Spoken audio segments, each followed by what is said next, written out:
ગુજરાતની number 1 news channel news 18 Gujarati આપણું ગુજરાત સાથે હું છું સિદ્ધાર્થ ધોકિયા। મહત્વના સમાચારથી શરૂઆત।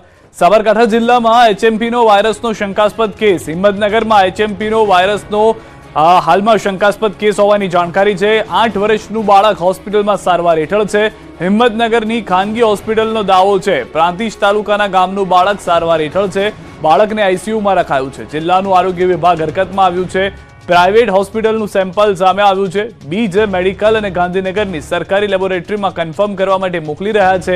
હિંમતનગરની બેબી કેર હોસ્પિટલ દ્વારા CDHOને જાણ કરાઈ છે। હાલ તંત્ર દ્વારા કામગીરી શરૂ કરવામાં આવી હોવાની જાણકારી મળી રહી છે।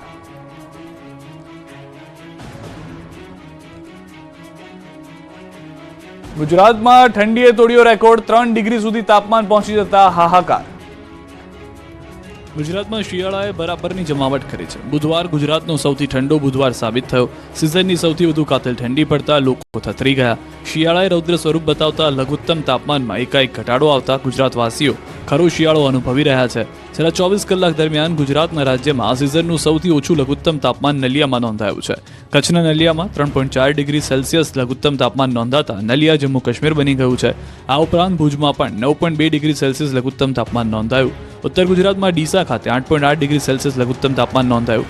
રાજકોટમાં 7.3 ડિગ્રી, વડોદરામાં 11.4 ડિગ્રી, અમદાવાદમાં 12.1 ડિગ્રી તાપમાન નોંધાયું। ઉત્તર પૂર્વના પવનો ફૂંકાતા ગુજરાતમાં ઠંડીનો કહેર જોવા મળી રહ્યો છે। સાથે જ 10 થી 14 કિલોમીટર પ્રતિ કલાકની ઝડપે પવનો ફૂંકાતા લોકો ઠૂંઠવાઈ ગયા। હજુ રાજ્યમાં 24 કલાક ઠંડી ધ્રુજાવશે। 24 કલાક તાપમાન યથાવત રહેશે।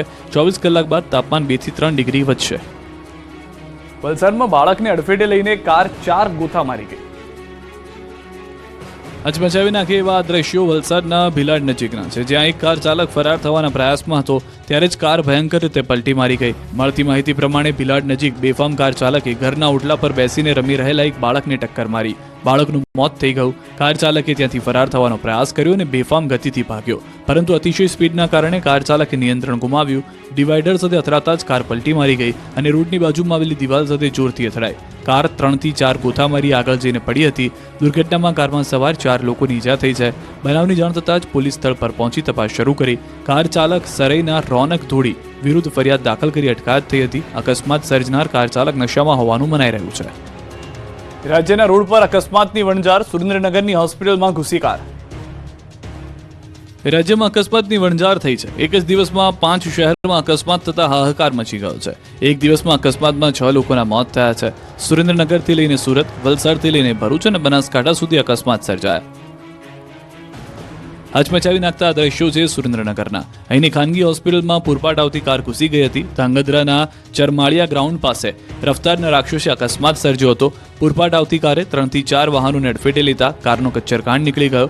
કારનો ચાલક નશામાં હોવાનો સ્થાનિકોનો આક્ષેપ છે। કારના ચાલકે સ્ટીયરિંગ પરનો કાબુ ગુમાવતા કાર હોસ્પિટલના પગથિયા પર ઘૂસી જતા અકસ્માત સર્જાયો। આ તરફ વલસાડમાં કપરાડા નજીક અકસ્માતની હારમાળા થઈ। કુંભઘાટ પર 2 વાહનોએ પલટી મારી।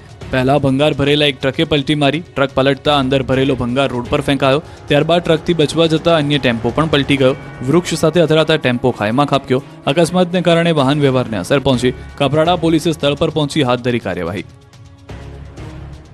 આ તરફ સુરતના ઉમરા વિસ્તારમાં કારની અડફેટે 14 વર્ષીય સગીરનું મોત નીપજ્યું। VR મોલ પાસે સગીર મામા સાથે બાઇક પર પસાર થઈ રહ્યો હતો। બાઇક સવાર યુવક ટ્રાફિક સિગ્નલ પર પોલીસને જોઈને ભાગતો હતો। પાછળથી આવતી કારે બાઇક ચાલકને અડફેટે લેતા અકસ્માત સર્જાયો, જેમાં ગંભીર ઇજાઓ પહોંચતા સારવાર અર્થે હોસ્પિટલ ખસેડાયો। હોસ્પિટલમાં ટૂંકી સારવાર બાદ સગીરનું મોત નીપજ્યું। આ તરફ ભરૂચના બાકરોલ બ્રિજ નજીક અકસ્માત થયો। કાર અકસ્માતમાં 3 લોકોના મોત થયા। કાર ટ્રક પાછળ ધડાકાભેર અથડાઈ। અજમેરથી મુંબઈ જતા પરિવારનો અકસ્માત નડ્યો। ક્રેન અને ફાયર વિભાગની મદદથી રેસ્ક્યુ કરી ઇજાગ્રસ્તોની સારવાર અર્થે ખસેડાયા। આ તરફ બનાસકાંઠાના કાંકરેજમાં હિટ એન્ડ રનની ઘટના બની। અકસ્માતમાં 2 લોકોના મોત નીપજ્યા। સુરતના કીમમાં રખડતા ઢોરે બાળકને ઢીક મારી। સુરત જિલ્લામાં રખડતા પશુએ ઘર પાસે રમતા બાળકને અડફેટે લીધું હતું। સદનસીબે બાળકને કોઈ મોટી ઈજા થઈ નથી। સુરત જિલ્લાના કીમ ગામ ખાતે આવેલા દીપનગરમાં આ ઘટના બની હતી। દીપનગરમાં એક બાળક રમી રહ્યું હતું અને ત્યારે એક મહિલા સહિત 2 લોકો પણ હાજર હતા। આ દરમિયાન તે રખડતા 2 પશુઓ પૈકી એક પશુએ બાળકને અડફેટે લીધો હતો। બાળકને અડફેટે લીધા હાજર લોકો તાત્કાલિક દોડી આવ્યા હતા અને બાળકને ઉંચકી લીધો હતો। જોકે સદનસીબે બાળકને કોઈ મોટી ઈજા થઈ ન હતી, જેથી સૌ કોઈએ રાહતનો શ્વાસ લીધો હતો। આ સમગ્ર ઘટના ત્યાં લાગેલા CCTV કેમેરામાં કેદ થઈ ગઈ।